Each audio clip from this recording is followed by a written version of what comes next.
La madrastra. Ella me tocó aquí abajo, susurró el niño de 7 años, y su pequeña mano temblorosa sobre mi brazo se sintió como el presagio de una tormenta de la que no podría escapar. Aquellas palabras, apenas audibles, cayeron como una sentencia de muerte en el silencio sepulcral de la mansión, un secreto tóxico que ahora me pertenecía.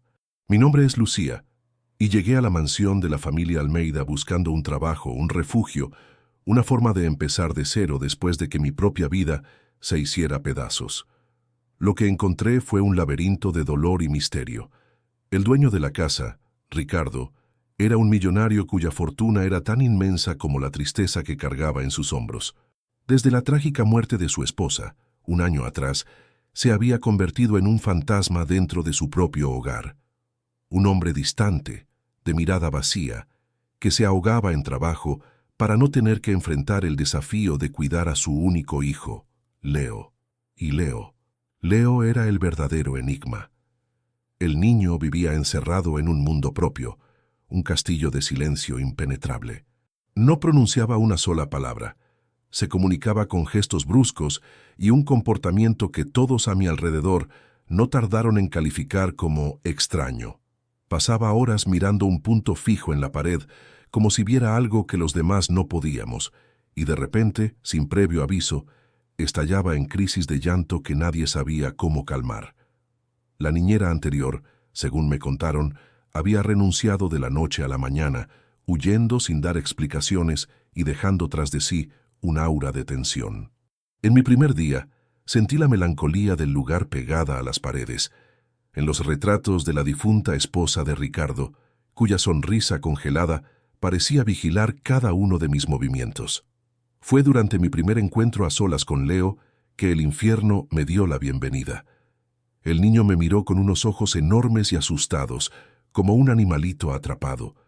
De un momento a otro, se aferró a mi mano con una fuerza sorprendente y me guió hasta su propio abdomen. Con los ojos inundados en lágrimas, juntó las palabras rotas que se convertirían en mi pesadilla.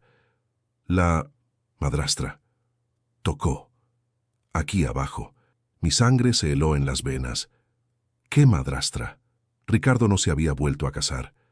La frase, cargada de un pánico infantil que me desgarró el alma, resonó en mi mente como una acusación terrible e ilógica. Estaba sola, en una casa que no era la mía, con el secreto de un niño que podía destruirlo todo.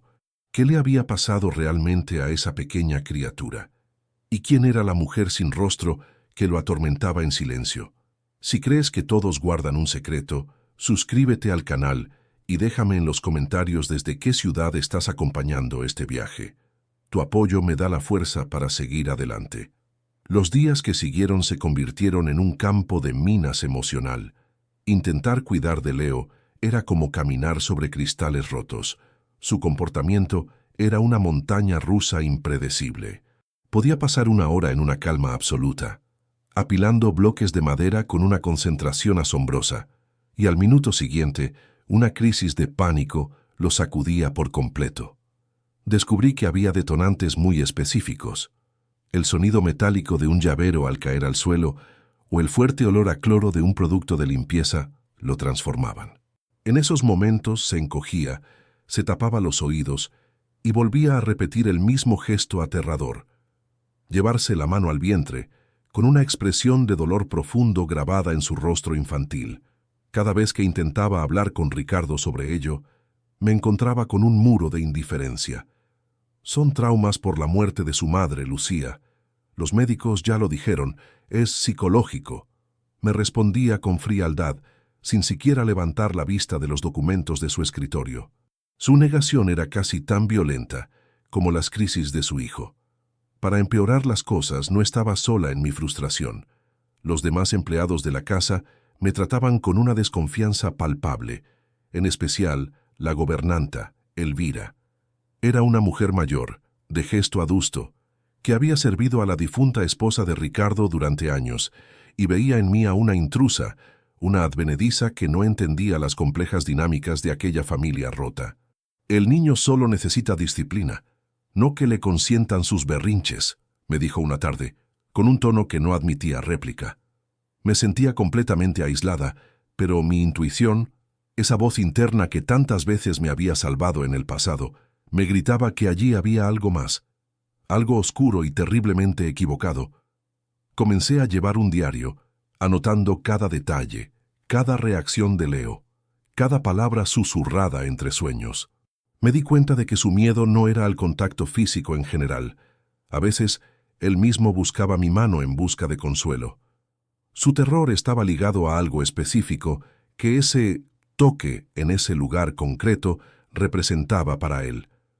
Una noche, el insomnio me llevó a revisar el cuarto de Leo. Lo encontré sentado en el suelo, con la luz de la luna iluminando su pequeño cuerpo. No lloraba, pero dibujaba con una furia silenciosa, con un lápiz de cera negro que apretaba con todas sus fuerzas. Me acerqué con cuidado para no asustarlo y miré por encima de su hombro.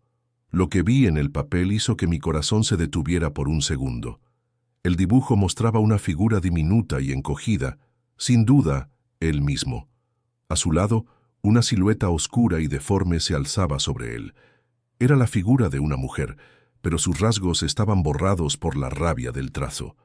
En su mano, sostenía un objeto largo y puntiagudo que apuntaba directamente hacia el vientre del niño del dibujo. En ese instante, lo comprendí con una claridad aterradora. Aquello no era la manifestación de un trauma psicológico por la pérdida de su madre. Aquello era la memoria vívida de un terror real. El dibujo de Leo se había quemado en mi retina. Aquella figura oscura y amenazante no era producto de una imaginación infantil atormentada por el duelo. Era la huella de una memoria, una cicatriz dibujada con la cera negra de un terror indeleble. Esa noche no pude dormir. Cada sombra en el pasillo parecía adquirir la forma de aquella silueta, y el silencio de la mansión se llenó con los ecos de un sufrimiento que no podía nombrar. Comprendí que forzar a Leo a hablar sería como intentar abrir una herida con las manos desnudas. Solo conseguiría causarle más dolor y que se cerrara para siempre. Mi estrategia debía cambiar radicalmente. Si él no podía o no quería entrar en mi mundo, yo tendría que sumergirme por completo en el suyo. Así comenzó mi lento y paciente descenso al universo silencioso de Leo. Dejé de hacerle preguntas directas. En su lugar, empecé a comunicarme de la única forma que él parecía aceptar, sin palabras. Al día siguiente, me presenté en su cuarto de juegos no con una sonrisa forzada y preguntas vacías, sino con un cuaderno de dibujo y una caja de lápices de colores. Me senté en el suelo, a una distancia prudente, y simplemente empecé a dibujar. Tracé un sol amarillo y sonriente, una casa con un techo rojo y una chimenea de la que salía un humo en espiral. No lo miré, no lo invité a unirse. Solo existía para mi dibujo. Pasaron casi 20 minutos de silencio absoluto, solo interrumpido por el suave raspar del lápiz sobre el papel. Entonces lo sentí, una pequeña presencia a mi lado. Leo se había arrastrado por el suelo y observaba mi creación con una curiosidad cautelosa. Deslicé el cuaderno hacia él y le ofrecí un lápiz azul. Sus pequeños dedos rozaron los míos al cogerlo, y un escalofrío de conexión me recorrió. Durante días, esa se convirtió en nuestra rutina. Dibujábamos juntos, creando paisajes, animales y formas abstractas. Sus trazos, al principio caóticos y oscuros, comenzaron a adquirir color y, a veces, incluso una forma reconocible. Era nuestro lenguaje secreto, un puente de papel y cera que nos unía por encima del abismo de su mutismo. Poco a poco, empecé a introducir nuevos elementos en nuestro santuario de silencio. Descubrí una vieja caja de música en un rincón polvoriento de su armario. Perteneció a su madre. Le di cuerda y una melodía suave y melancólica llenó la habitación. Vi cómo los hombros de Leo, siempre tensos, se relajaban visiblemente. Su respiración, a menudo agitada, se volvió más profunda y acompasada. La música se convirtió en la banda sonora de nuestra recuperación. Ricardo, aunque seguía siendo una presencia distante y fugaz, no era ciego. Su rutina era tan predecible como un reloj. Salía antes del amanecer y volvía mucho después de que Leo se durmiera. Pero un martes, un asunto urgente lo hizo regresar a casa a media tarde. Caminaba por el pasillo con el ceño fruncido, dictando instrucciones por teléfono, cuando un sonido lo detuvo en seco. Un sonido que no había oído en más de un año. Una risa. No era una carcajada, sino un sonido frágil, casi oxidado, como una puerta que se abre después de mucho tiempo. Venía del cuarto de Leo. Se acercó a la puerta entreabierta con el sigilo de un extraño en su propia casa. Lo que vio lo dejó paralizado. Yo estaba en el suelo haciendo un ridículo espectáculo de marionetas con mis propios calcetines, y Leo, sentado frente a mí, emitía esas pequeñas risitas entrecortadas con los ojos brillantes de una diversión genuina. Ricardo no dijo nada. Retrocedió lentamente y se encerró en su despacho, pero yo supe que algo en su interior se había resquebrajado. La armadura de indiferencia que había construido a su alrededor había sufrido su primera fisura. Sin embargo, este pequeño avance encendió las alarmas de Elvira, la gobernanta. Me observaba con sus ojos de halcón, interpretando mi conexión con Leo no como un progreso, sino como una manipulación. «Demasiada familiaridad ablanda el carácter», sentenció un día, mientras me veía peinar a Leo con paciencia. «La señora Almeida sabía poner límites. Usted parece no conocerlos». Sus palabras eran dardos envenenados, recordatorios constantes de que yo era una extraña, una pieza que no encajaba en el lúgubre rompecabezas de esa casa. Mi mayor avance ocurrió durante una tarde de lluvia. Estábamos en nuestro rincón de dibujo, pero Leo estaba inquieto. Los truenos le asustaban y se abrazaba el vientre, meciéndose de un lado a otro. Supe que era el momento de intentar descifrar el enigma de su dolor. Cogí su osito de peluche más viejo, uno con un ojo de botón colgando y el relleno asomando por una costura. Me senté a su lado y con la voz más suave que pude, le susurré al muñeco. A veces, los ositos también sienten «ay» cuando se asustan. Pobrecito osito. Acaricié la cabeza del peluche. Leo, ¿dónde le duele al osito? Esperaba que señalara la barriga, como siempre hacía consigo mismo. Pero no lo hizo. Me miró fijamente, con sus ojos profundos y llenos de un entendimiento que iba más allá de su edad. Luego, con una lentitud tortuosa, cogió el lápiz de cera rojo, el color que rara vez usaba. No lo acercó al vientre del osito. En su lugar, giró el muñeco y dibujó un círculo tembloroso y marcado en la parte baja de su espalda, casi en la base de la columna. Mi corazón dio un vuelco. No era la barriga, o al menos no era solo la barriga, era la espalda. El gesto, la ubicación, todo era diferente. La revelación me golpeó con la fuerza de un relámpago. Estaba buscando en el lugar equivocado. Mi obsesión por la frase «aquí abajo» me había cegado. La llave no estaba en la parte delantera, sino en la trasera. Esta nueva pieza del rompecabezas me dio el valor que necesitaba. Tenía que encontrar algo, cualquier cosa que me diera una pista sobre lo que había ocurrido antes de mi llegada. Leo a veces tenía reacciones adversas a ciertos juguetes, tirándolos con rabia como si le quemaran. Un día, mientras ordenaba el gran baúl de madera de su cuarto, recogí un viejo coche de bomberos de metal que él detestaba. Al levantarlo, noté que el fondo del baúl estaba suelto. Una de las tablas de madera se movía. Movida por un impulso irrefrenable, forcé la tabla con los dedos. Debajo, en un compartimento secreto, había una carpeta de cartón delgada y cubierta de polvo. La saqué con manos temblorosas. No era un álbum de fotos ni un libro de cuentos. Era un expediente médico. El logotipo de la portada no era del hospital familiar ni de ninguno de los pediatras que Ricardo había mencionado. Pertenecía a una clínica privada de nombre extraño. Instituto de Terapias Regenerativas Avanzadas. Abrí la carpeta. Estaba llena de informes con terminología que apenas podía comprender. Análisis de fluidos espinales, biopsias percutáneas, protocolos de estimulación nerviosa. Mi pulso se aceleró.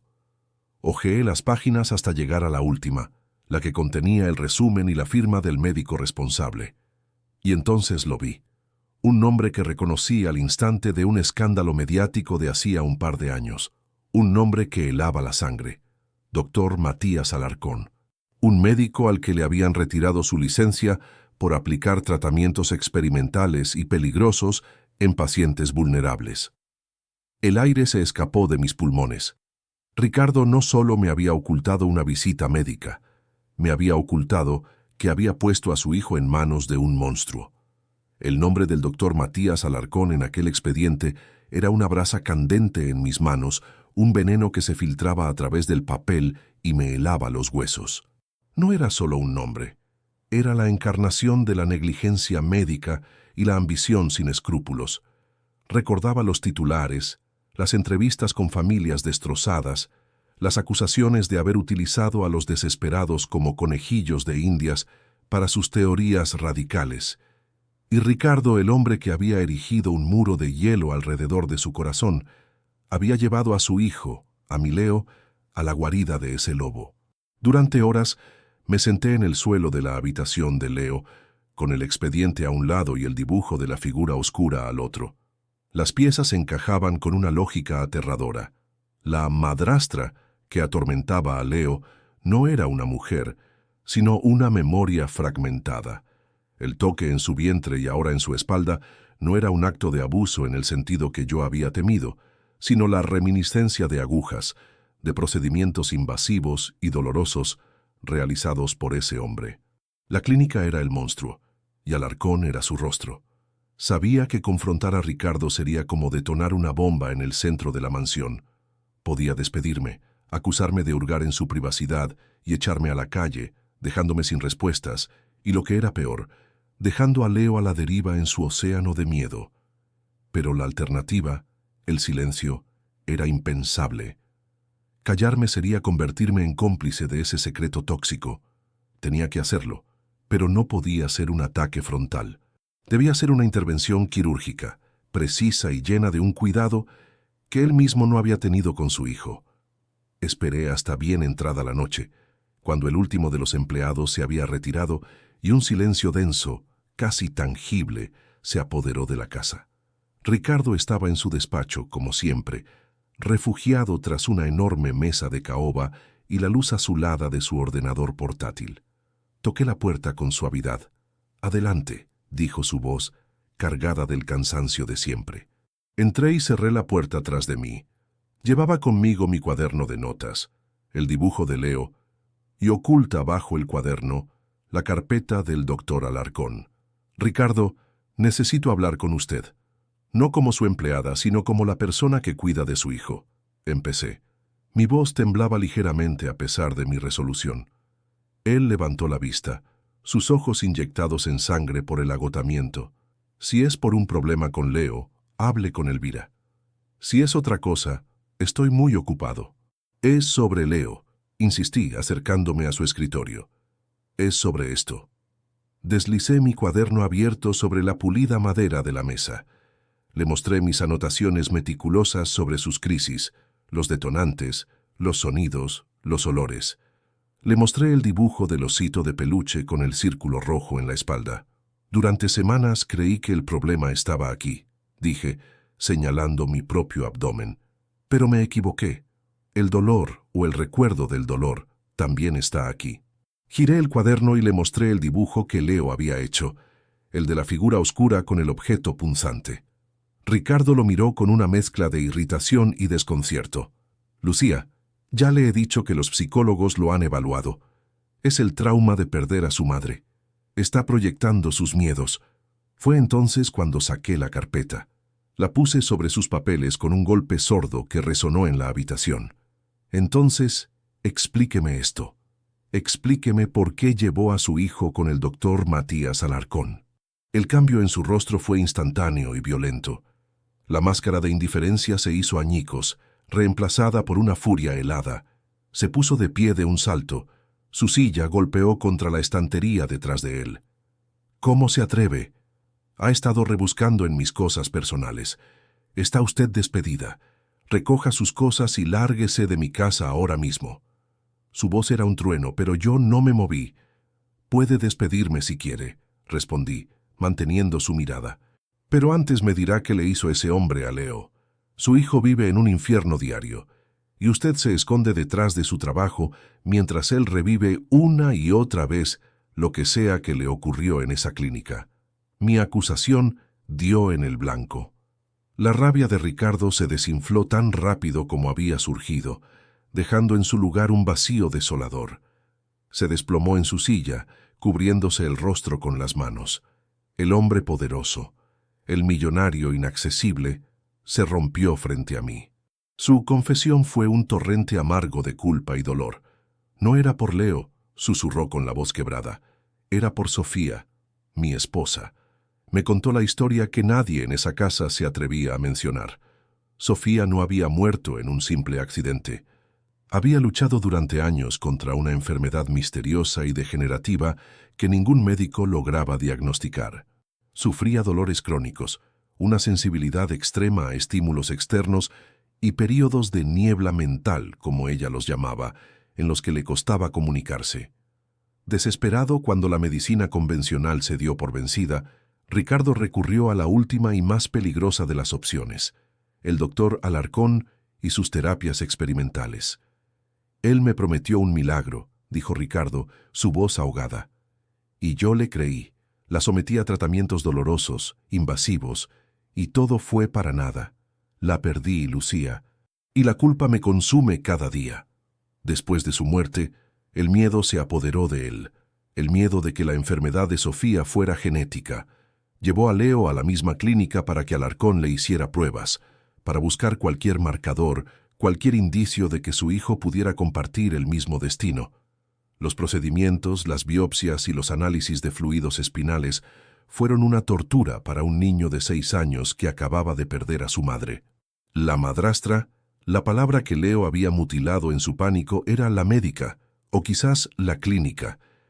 El toque en su vientre y su espalda era la memoria de las agujas. Todo el comportamiento de Leo no era un trauma psicológico, era un estrés postraumático de origen médico.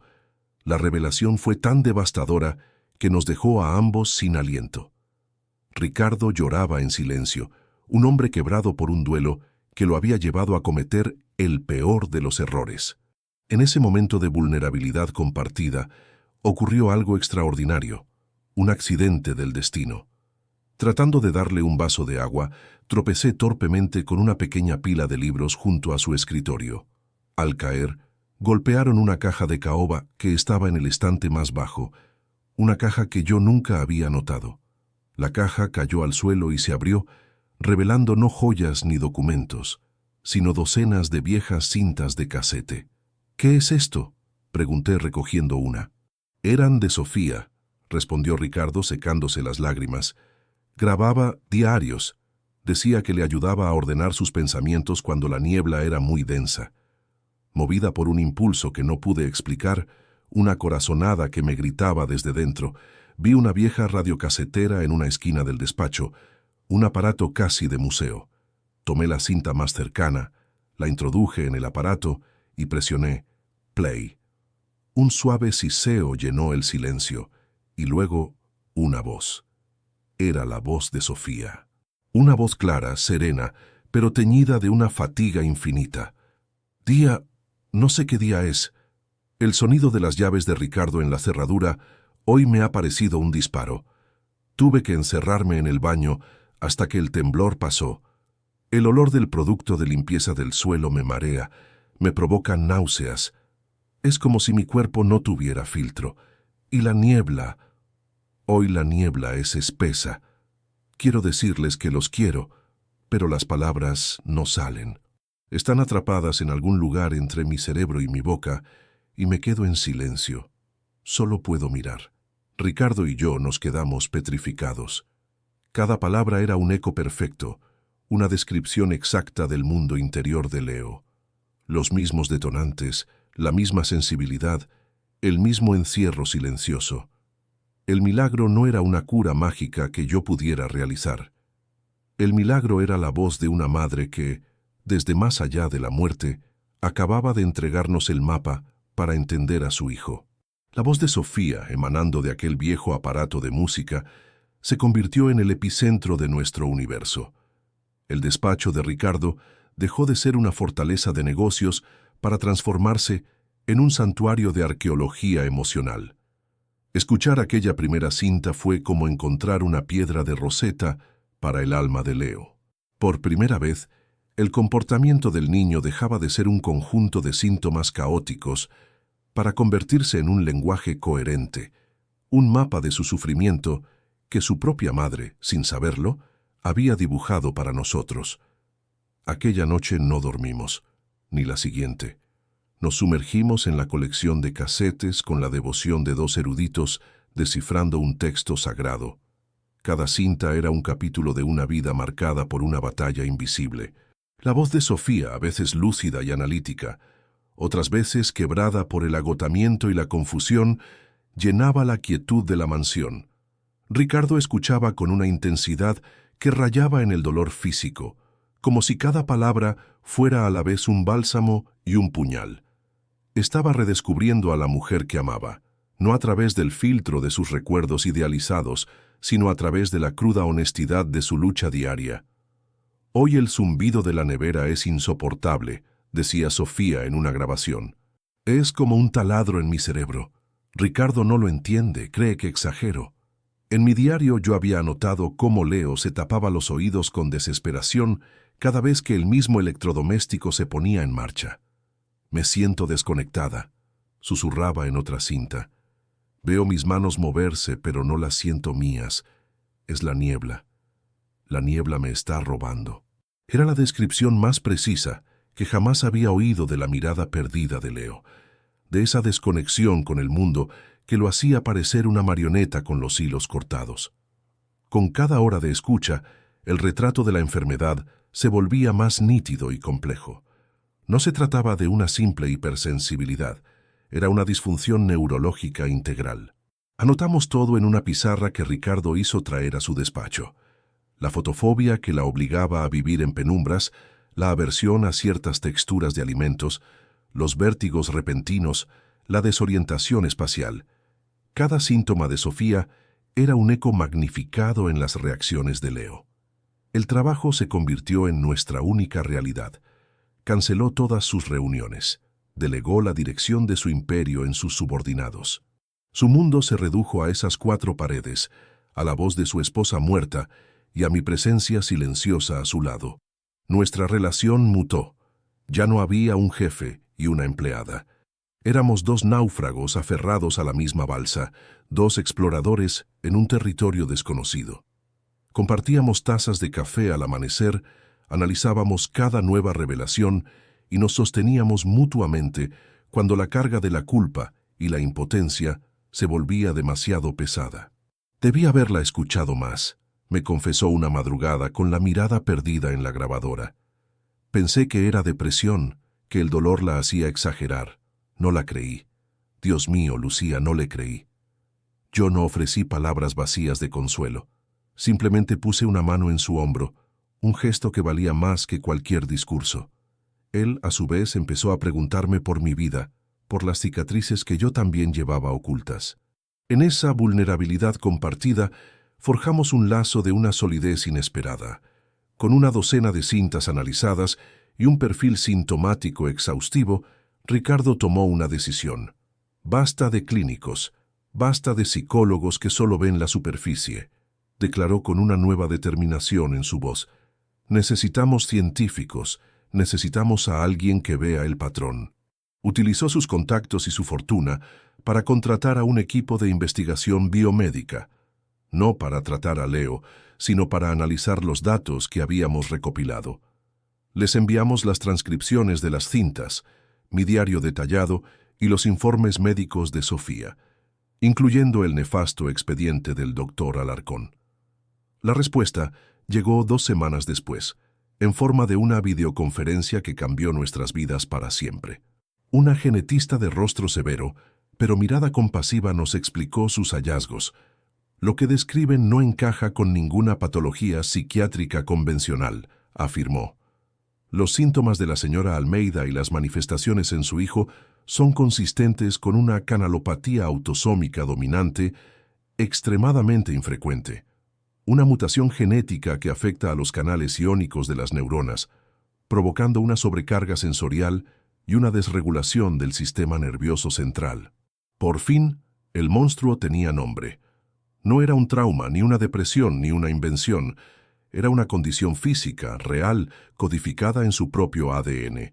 La genetista continuó, explicando que en adultos la enfermedad progresaba lentamente, creando la niebla y el dolor que Sofía describió. En niños, cuyo sistema nervioso está en pleno desarrollo, el impacto era más devastador, afectando áreas cruciales como el habla y la interacción social. El silencio de Leo no era una elección, era una cárcel neurológica. La validación científica fue agridulce. Nos absolvía de ciertas culpas, pero nos enfrentaba a una realidad aterradora. La enfermedad era progresiva. El tiempo era nuestro enemigo. ¿Hay tratamiento?, preguntó Ricardo, su voz apenas un hilo. La respuesta de la especialista fue un golpe de realidad. La mayoría de los casos no tienen tratamiento. Pero hay un hombre, un neurólogo sueco, el doctor Anders Jensen. Es un pionero. Ha desarrollado una terapia génica experimental que ha mostrado resultados prometedores en un puñado de pacientes. Es la única esperanza que existe en el mundo. Esa misma tarde, la maquinaria de Ricardo Almeida se puso en marcha. Abogados, asistentes, traductores. Un ejército entero se movilizó para contactar al Dr. Jensen. La respuesta inicial fue desalentadora. El Instituto del Doctor en Estocolmo tenía protocolos estrictos. La lista de espera era de años. Ricardo ofreció donaciones millonarias, financiar un ala entera del hospital. Todo fue inútil. Las negativas se acumulaban. Cada correo electrónico era una puerta que se cerraba.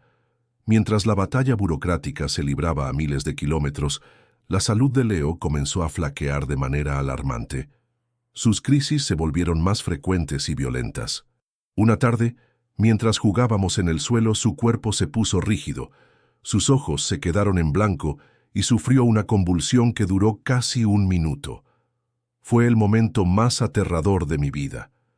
El especialista local lo atribuyó a un pico de estrés, pero nosotros sabíamos la verdad. La enfermedad estaba avanzando, reclamando más terreno en su pequeño cuerpo. La urgencia se convirtió en una agonía constante. Finalmente, tras semanas de intentos infructuosos, llegó el correo electrónico definitivo. Era del asistente personal del Dr. Jensen.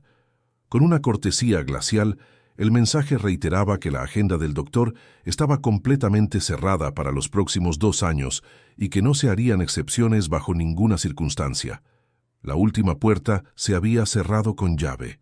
Esa noche, encontré a Ricardo en su despacho, mirando la pantalla del ordenador con la vista perdida. La luz del monitor iluminaba un rostro devastado, el de un hombre que poseía el mundo pero no podía comprar lo único que necesitaba. Levantó la vista hacia mí y en sus ojos vi el reflejo de una derrota total, absoluta. «Se acabó, Lucía», dijo, y su voz fue el sonido de algo que se rompía para siempre. «Le he fallado. Le he fallado a él, igual que le fallé a ella». La declaración de Ricardo, «le he fallado», no fue un estallido de frustración. Fue el sonido seco y definitivo de un alma que se rinde. El silencio que siguió en el despacho fue más pesado que cualquier grito. Era la quietud de un campo de batalla después de la derrota final. Vi en sus ojos el final del camino, la aceptación de que todo su poder, toda su fortuna, se habían estrellado contra el muro infranqueable de la burocracia y el destino. Por un instante, el aire de la mansión, ya de por sí viciado de tristeza, se tornó irrespirable, denso con el peso de la capitulación. Pero mientras él se ahogaba en su impotencia, algo dentro de mí se negó a hundirse con él. Era una llama de obstinación, una rebeldía forjada en las cenizas de mi propia vida rota. Había llegado a esa casa buscando simplemente un trabajo, pero Leo, con su silencio y su dolor, se había convertido en una causa. Abandonarlo ahora sería traicionar no solo a ese niño indefenso, sino también a la mujer cuya voz nos había guiado hasta aquí. Sofía no había grabado aquellas cintas para que se convirtieran en un epitafio de fracaso. Eran un mapa, y yo estaba convencida de que aún no habíamos explorado todos sus rincones. Dejé a Ricardo sumido en su oscuridad y volví al epicentro de nuestra investigación, la colección de casetes. La grabadora, que se había convertido en una especie de oráculo, me esperaba en silencio. Decidí empezar de nuevo, desde el principio, pero esta vez no buscaría síntomas ni patrones médicos, buscaría conexiones, buscaría personas. Sofía era una mujer aislada por su enfermedad, pero incluso en el desierto más absoluto, a veces florece un oasis de compañía. Escuché durante horas, dejando que su voz me envolviera, prestando atención a los matices, a los nombres mencionados de pasada, a cualquier cosa que pudiera haber ignorado en nuestra búsqueda frenética de un diagnóstico. Fue en una de las cintas más antiguas, grabada con una calidad de sonido terrible, donde encontré la hebra de la que tirar. La voz de Sofía sonaba especialmente frágil. Hablaba de su soledad, del abismo de incomprensión que la separaba del mundo. Y entonces dijo algo que me hizo detener la cinta en seco. Los médicos no me creen. Ricardo intenta ayudar, pero no puede sentir lo que yo siento. El único alivio lo encuentro a veces en la red, en ese pequeño foro para almas perdidas como yo. Hay una mujer en Suecia. Ella sí lo entiende. Es como hablar con mi propio reflejo. La palabra foro se encendió como una bengala en mi mente. En nuestra obsesión por los datos médicos, habíamos pasado por alto su vida digital, sus intentos de conectar con otros. Comencé una búsqueda febril, una excavación arqueológica en los cementerios digitales de Internet. Me sumergí en foros de salud abandonados de hacía más de una década, en grupos de apoyo cuyos últimos mensajes databan de años atrás. Era como perseguir un fantasma en un laberinto de enlaces rotos y páginas de error. La mayoría de sus alias eran genéricos, pero en uno de los foros más antiguos, uno dedicado a síndromes neurológicos no identificados, encontré un rastro. Un usuario llamado Luz de Sofía había escrito una serie de publicaciones que describían con una precisión poética y dolorosa los mismos síntomas de las cintas. Leí cada palabra, cada respuesta a otros usuarios, hasta que lo encontré. Un mensaje en el que agradecía específicamente a otro miembro del foro. «Gracias, Astrid J», decía el post. «Leer tu experiencia me hace sentir menos sola en este universo. Eres la única que parece hablar mi idioma». Astrid J., la mujer de Suecia. El apellido del doctor Anders Jensen me martilleó la cabeza. ¿Era posible? ¿Podría el universo tejer una coincidencia tan precisa, tan milagrosa? Parecía una locura, una esperanza demasiado frágil para sostenerse. Pero era la única que teníamos. Rastrear a Astrid J. fue aún más difícil. Su perfil era privado y no había tenido actividad en años. Pero en una de sus publicaciones más antiguas mencionaba un blog personal donde escribía sobre su lucha contra la enfermedad. El blog también estaba abandonado, pero en la página de contacto, casi borrada por el paso del tiempo, había una dirección de correo electrónico. Mi corazón latía con una fuerza desbocada. Era un disparo en la más completa oscuridad, pero tenía que intentarlo. Abrí una nueva ventana de correo y comencé a escribir el mensaje más importante de mi vida. No me dirigí a ella como una extraña, sino como la heredera de una amistad que ella no sabía que había sido tan crucial. «Estimada Astrid», comencé.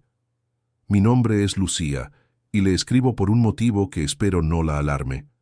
Cuido del hijo de una mujer a la que usted conoció hace muchos años, aunque solo fuera a través de una pantalla. Su nombre era Sofía Almeida». Le conté toda la historia. El silencio de Leo, el descubrimiento de las cintas, el diagnóstico de la canalopatía, nuestra desesperada búsqueda de ayuda y el muro que habíamos encontrado en la consulta de su hermano, el doctor Jensen. No pedí, sino que supliqué. Le hablé del niño, de cómo su sufrimiento era un eco exacto del de su madre, de cómo se estaba apagando ante nuestros ojos. Y entonces hice lo que mi instinto me dictaba.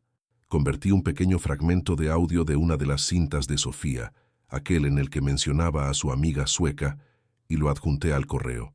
«No quiero que crea solo mis palabras», escribí para finalizar. Quiero que la escuche a ella. Pulsé enviar, y sentí como si hubiera lanzado la última bengala de un barco a punto de naufragar. La espera fue una tortura. Cada minuto se estiraba en una eternidad. Me preparé para el silencio, para que el correo se perdiera en el ciberespacio o fuera ignorado como el delirio de una desconocida. Pero menos de una hora después, mi teléfono vibró. Era una respuesta. Con manos temblorosas, abrí el mensaje. Dios mío, Sophie. Empezaba así de simple. Astrid Jensen continuó explicando que había perdido el contacto con Sofía cuando su propia enfermedad empeoró drásticamente, antes de que su hermano, Anders, perfeccionara la terapia que finalmente la estabilizó a ella. La voz de Sofía en el audio la había transportado en el tiempo, recordándole la profunda conexión que compartieron en sus horas más oscuras. «Mi hermano no es un hombre sin corazón, Lucía», escribió. «Es un hombre asediado. Su trabajo es su vida porque vio de cerca lo que esta enfermedad puede hacer. El protocolo y la burocracia son su escudo para no quebrarse ante la avalancha de desesperación que lo rodea cada día. Pero esto es diferente. Esto es personal». El correo terminaba con una frase que hizo que las lágrimas corrieran por mi rostro. «Envíenme toda la documentación de Leo. Tendrán una cita. Yo me encargaré». El milagro no había llegado a través del poder o el dinero. Había llegado a través de la memoria de una amistad forjada en la oscuridad. Un lazo invisible que había resistido el tiempo y la muerte. Corrí al despacho de Ricardo. Seguía allí, inmóvil, como una estatua de la derrota. Le puse el teléfono en las manos, sin decir una palabra. Vio el correo. Lo leyó 1, 2, 3 veces. Sus ojos, antes vacíos, se llenaron de una incredulidad que lentamente se transformó en una luz de esperanza tan intensa que casi dolía mirarla. No hubo una explosión de alegría, sino algo mucho más profundo, un alivio silencioso y sobrecogedor que nos unió en ese instante. De repente, la mansión se llenó de una energía frenética y llena de propósito. Las llamadas telefónicas cruzaban el océano, los documentos se escaneaban y enviaban, se reservaban vuelos y se hacían arreglos logísticos. La maquinaria de Ricardo Almeida, antes inútil, ahora trabajaba con un objetivo claro. Unos días después, todo estaba listo. La maleta de Leo estaba junto a la puerta, llena no solo de ropa, sino también de sus cuadernos de dibujo y su viejo osito de peluche. Nos encontramos en el gran vestíbulo, listos para partir hacia el aeropuerto. Ricardo, Lucía y Leo. Ya no éramos un patrón, una empleada y un niño enfermo. Éramos un equipo, una unidad de combate unida por una misión. Leo, de pie entre nosotros, nos miró a ambos y por primera vez extendió sus 2 manos, buscando las nuestras. Agarré su pequeña mano derecha y Ricardo tomó la izquierda. Juntos, los 3, caminamos hacia la puerta, dejando atrás la casa del luto para emprender un viaje hacia un amanecer incierto, pero por fin esperanzador. El viaje a Estocolmo fue un tránsito suspendido en el tiempo, un purgatorio de ansiedad y esperanza contenido en la cabina presurizada de un avión. Leo, sentado entre Ricardo y yo, soportó el viaje con una quietud estoica, como si entendiera la magnitud de la travesía. Aterrizamos en un mundo de aire gélido y cielos de un azul pálido y cristalino. El Instituto Jensen no se parecía en nada a la clínica siniestra del doctor Alarcón. Era un edificio de arquitectura moderna, de cristal y madera clara, inundado de luz natural, un lugar diseñado para sanar, no para experimentar. Astrid Jensen nos recibió en la entrada. Era una mujer de sonrisa cálida y ojos que contenían la sabiduría de quien ha transitado por el mismo infierno que Sofía. Abrazó a Ricardo y luego a mí, y en su tacto sentimos la validación y la compasión que tanto nos habían faltado. El encuentro con el doctor Anders Jensen fue igualmente revelador. Era un hombre cuya intensidad se concentraba en su mirada, un científico con el alma de un humanista. Examinó a Leo no como a un conjunto de síntomas, sino como a un niño. Le habló con suavidad, observó sus reacciones y tras revisar la montaña de información que le habíamos proporcionado, confirmó el diagnóstico. La mutación de Leo es idéntica a la de su madre y a la de mi hermana, nos explicó en su despacho, mientras Leo jugaba en una esquina con unos bloques de madera que Astrid le había traído. La terapia génica que hemos desarrollado puede ayudar. Esencialmente, introduce una copia corregida del gen defectuoso en las células nerviosas. No es una cura mágica ni instantánea, es un proceso largo y arduo, con riesgos significativos, pero es su única oportunidad real. Ricardo, despojado ya de toda su arrogancia de millonario, asintió con la humildad de un padre aterrorizado. «Haremos lo que sea necesario», dijo, y su voz, por primera vez, no contenía trazas de duda, solo una resolución absoluta. Así comenzó el capítulo más difícil de nuestras vidas. El tratamiento de Leo fue una odisea a través de los valles y picos de la recuperación neurológica. Los primeros días consistieron en una serie de procedimientos para administrar el vector viral que transportaba el gen corregido. Fueron días de batas blancas, de monitores que pitaban con un ritmo hipnótico, de un olor a antiséptico que se pegaba al alma. Ricardo no se separó de la cama de su hijo ni un solo instante. Lo vi transformarse por completo. El ejecutivo implacable desapareció, dando paso a un padre que aprendió a leer los matices en el parpadeo de su hijo, que le contaba historias en susurros durante las largas noches de vigilia y que le sostenía la mano durante las extracciones de sangre, absorbiendo parte de su miedo. Yo me convertí en el ancla, la rutina en medio del caos.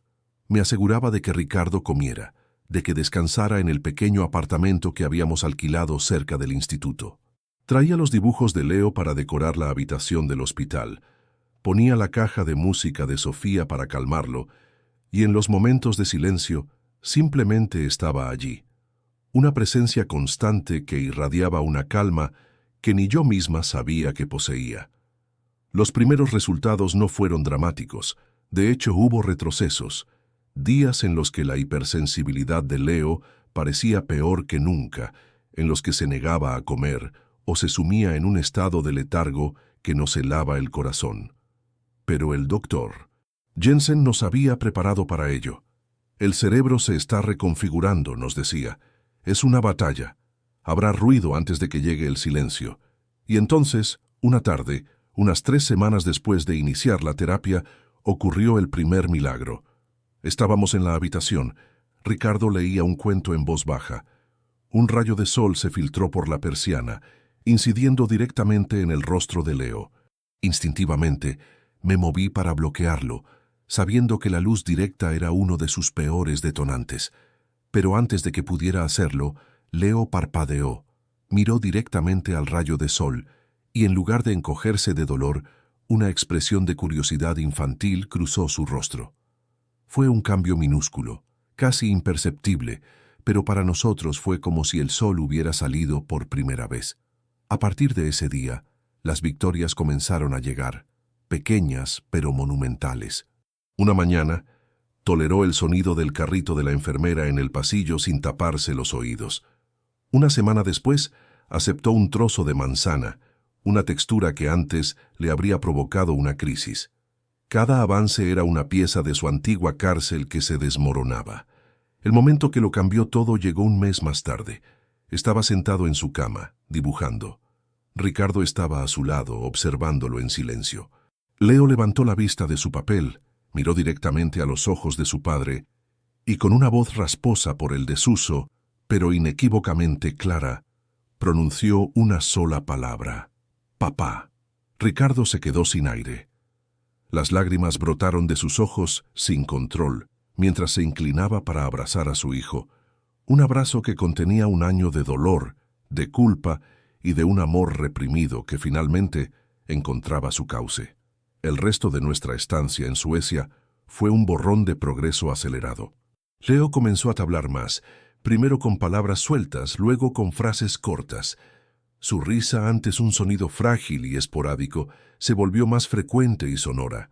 Era como ver florecer un capullo en cámara rápida. El regreso a casa fue un renacimiento. Al cruzar el umbral de la mansión, el aire ya no se sentía pesado. La luz que entraba por los ventanales parecía haber disipado las sombras para siempre. Elvira, la gobernanta, nos esperaba en el vestíbulo. Al ver a Leo caminar, no arrastrando los pies sino con un paso seguro, y al oírle decir hola con timidez, la dura fachada de la mujer se derrumbó. Se acercó a mí y con los ojos húmedos me dijo: «Me equivoqué con usted. Perdone mi ceguera». Fue la rendición final del viejo régimen de tristeza. La vida en la mansión se reinventó. Los pasillos se llenaron con el sonido de las carreras de Leo. El despacho de Ricardo se convirtió en una sala de juegos por las tardes, y el jardín, antes un espacio ornamental y sin vida, se transformó en nuestro refugio. El clímax emocional de nuestra historia llegó en una tarde dorada de primavera, meses después de nuestro regreso. Estábamos los tres sentados en el césped. Leo, que ahora era un niño hablador y curioso, había pasado la última hora dibujando con una concentración absoluta. Finalmente, se levantó y se acercó a mí con una hoja de papel en la mano. «Esto es para ti, Lucía», dijo con su voz infantil y clara. Tomé el dibujo. No había figuras oscuras ni objetos amenazantes. En el papel, bajo un sol amarillo y sonriente, había 3 figuras tomadas de la mano. Un hombre alto, una mujer y un niño en el medio. Éramos nosotros, una familia. Mientras yo miraba el dibujo, con un nudo de emoción en la garganta, Leo me tocó el brazo suavemente para llamar mi atención. Me miró con una profundidad y una gratitud que trascendían sus 7 años. «Gracias», dijo, y cada palabra era un regalo. «Gracias por escucharme cuando no tenía voz». En ese instante, todo el dolor, toda la lucha, cobraron sentido. Ricardo, que había observado la escena con lágrimas silenciosas, se acercó. Puso una mano en mi hombro y otra en la cabeza de Leo. «Sofía nos dejó un mapa», dijo, su voz llena de una paz que yo nunca le había oído. «Pero tú, Lucía, fuiste la única que tuvo el valor de seguirlo. Esta ya no es la casa donde trabajas, este es tu hogar. Si tú quieres que lo sea». Miré el dibujo en mis manos, el rostro sonriente de Leo y la mirada sincera de Ricardo, y supe, con una certeza absoluta, que mi búsqueda de un nuevo comienzo había terminado. No había encontrado un trabajo, había encontrado un destino. Juntos, los tres, nos quedamos en el jardín viendo cómo el sol se ponía, no como el final de un día, sino como la promesa de innumerables amaneceres por venir.